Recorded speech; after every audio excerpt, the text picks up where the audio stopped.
All right, what's going on, everybody? Welcome back to the channel here. Just wanted to give you a quick initial review or impression of my new purchase here I made last weekend. This is the new, I guess, newer to the market. It's the Humminbird Helix 7 Gen 4 ICE. So it's a lithium shuttle pack. It's their new, kind of their new setup. So they've gone away from the Gen 2 or the Gen 3 that you might be familiar with. You know, that they had the actual like duffel or shuttle style bag. So this is their new lithium pack, the Gen 4 setup. Just give you a quick feature set walk through here. Obviously you got the unit. This is the GPS unit. Now this is not the G3N, which is the network capable one. This is just the regular one. And I know they offer like the all season package as well, which is the same as this with your summer transducer, and I think the 12-volt power source for if you're running in a fishing boat or a kayak, that kind of thing. But this is just the regular pack, so it's not the all season or the network capable one here. So, but again, GPS, Gen 4, you know, the enhanced CHIRP capabilities, higher resolution. There's a few other things that this revision, the Gen 4, has. So real quick, talk about what it comes with or the features. So it comes with the nice, it's like a rubber EPDM material cover that comes on some of the other Helix 7, 9s, 10s, etc. For your summer pack. So this is on the winter pack as well. I like this a lot for protecting the screen. And you can see it's got the mold indentations here for matching your buttons here. So you should accidentally push the power on or that sort of thing when you're using it here. So again, still the same, I guess, transducer setup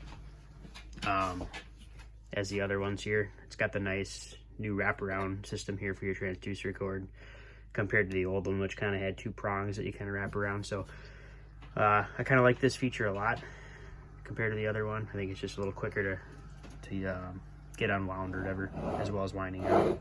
So moving on to the back here, you can see it's got all these pre-threaded slots here, so you could add other accessories should you find that helpful for your setup here.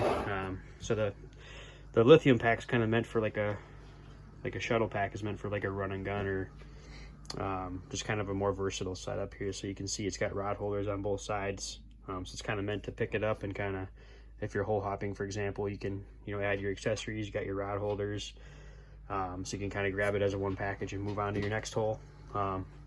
So what's different here is, like I said, the rod holders, got the handle. That's basically all there is from a feature standpoint on this. However, if we get back in here, this is kind of like their new shroud or new pouch mechanism that they cover the battery box and all the cabling with. And you can see it's on the front here, tucked away. So got the nice Humminbird logo. This is real heavy duty. So I really like this setup here. So you got your master power switch. And I think these might be network cables. It's, again, not network, but I think it just comes with all of them regardless, the same wiring harness. So, and like I said, it's a lithium shuttle package here. So, key note here is it's got the Norsk, I think it's a 15 amp hour. So you can see there, yeah, it's the Norsk 15 amp hour lithium battery is what this comes with. So that's a really awesome feature. Not to get too in the depths on the battery, but you can press here for your status of the battery for how charged it is, and then if you peek in here, you can see it's got the two USB ports. So if you want to charge a phone or some other gadgets or such, you could do so. And then I just ran through the grommet here, the accessory grommet. This is the battery plug-in charger, so it comes with the charger. But yeah, I think it's a really nice setup here compared. I'm coming off the Gen 2 Helix 5 ICE system, so I'd say it's quite the upgrade. And then technology-wise, even better. So still have a Helix 5 Gen 2, so I'm down to just one with this Helix 7. But so upgraded to this, so I got one of each now. One Helix 5 Gen 2, and then this Gen 4 Helix 7.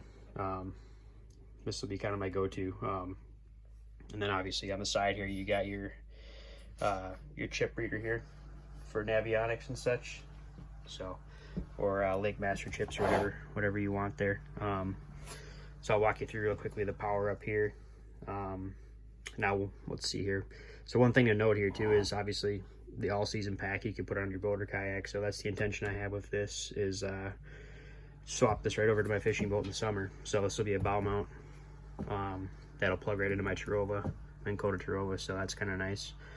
Kind of plug and play for summer and winter. So that's huge. Just being able to, you know, capitalize or amplify your purchase here to be used for multiple things, just the ice fishing. So instead of using it for a few months and putting it away. But we'll give you a quick rundown here. All right, guys, there you have it here.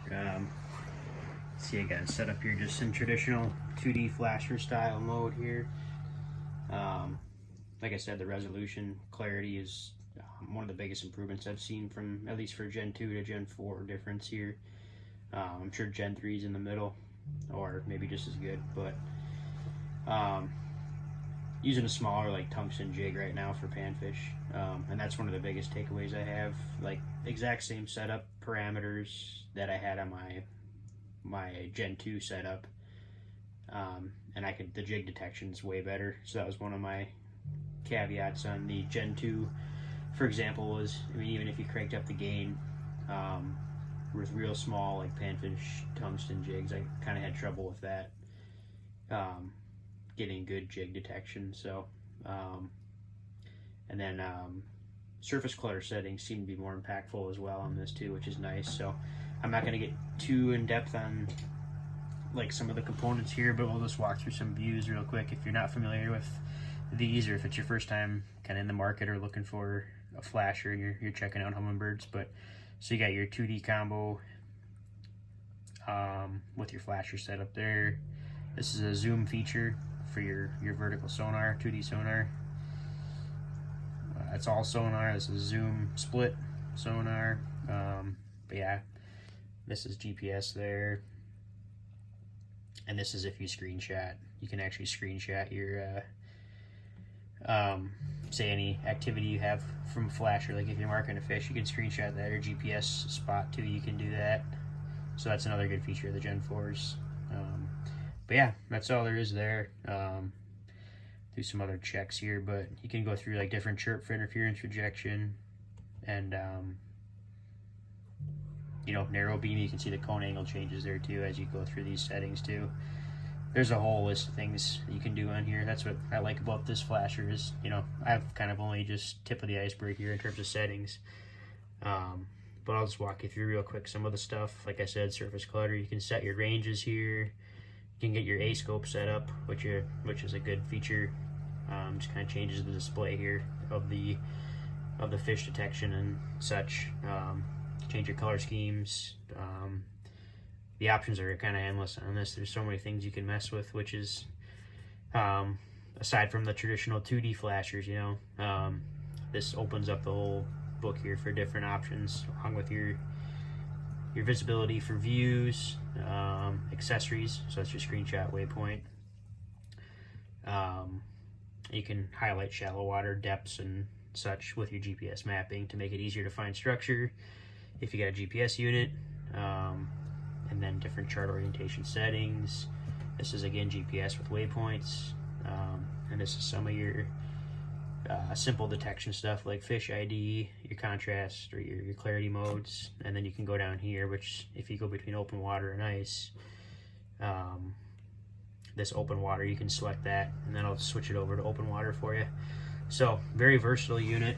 You can see I'm on night 2 here, going still at 80%. So the battery life is awesome. That 15 amp hour battery is a real big perk to this kit. Yeah, what else? I'm trying to think. Oh, aside from traditional 2D flasher styles, or the like your Vexilars, or even some Markhams and such, just more traditional style. These things are dead quiet. They're silent. That's another huge thing too. I don't like some of the traditional ones that have the brush or the rotary in them, so you can hear that winding constantly. Some are quieter than others. Some are really loud. I think they've gotten better with technology too on that aspect of things, or that side of the style for flashers. But this thing's silent. You can't hear anything on it. That's what's great about this. Another good tip too, I'm sure some of you are aware if you have them already, but you really want to preserve your battery life. You know, you got a jig charge mode here too that'll brighten the screen. You can charge your jigs, but anyways, if you really want to extend that battery life, you can drop your light dimness down here for back screen. You can see it gets much darker or much brighter.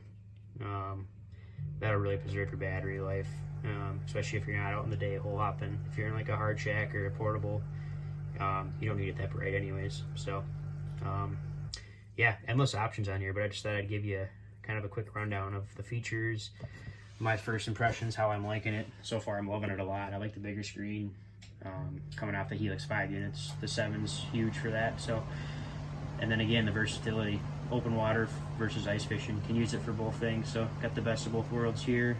So I think you kind of double down on your investment or your purchase in that aspect. So anyways, guys, thanks for watching. Hope you find this video helpful. If you're in the market for a new flasher, highly recommend you check out the Helix 7 here from Humminbird. Thanks, guys.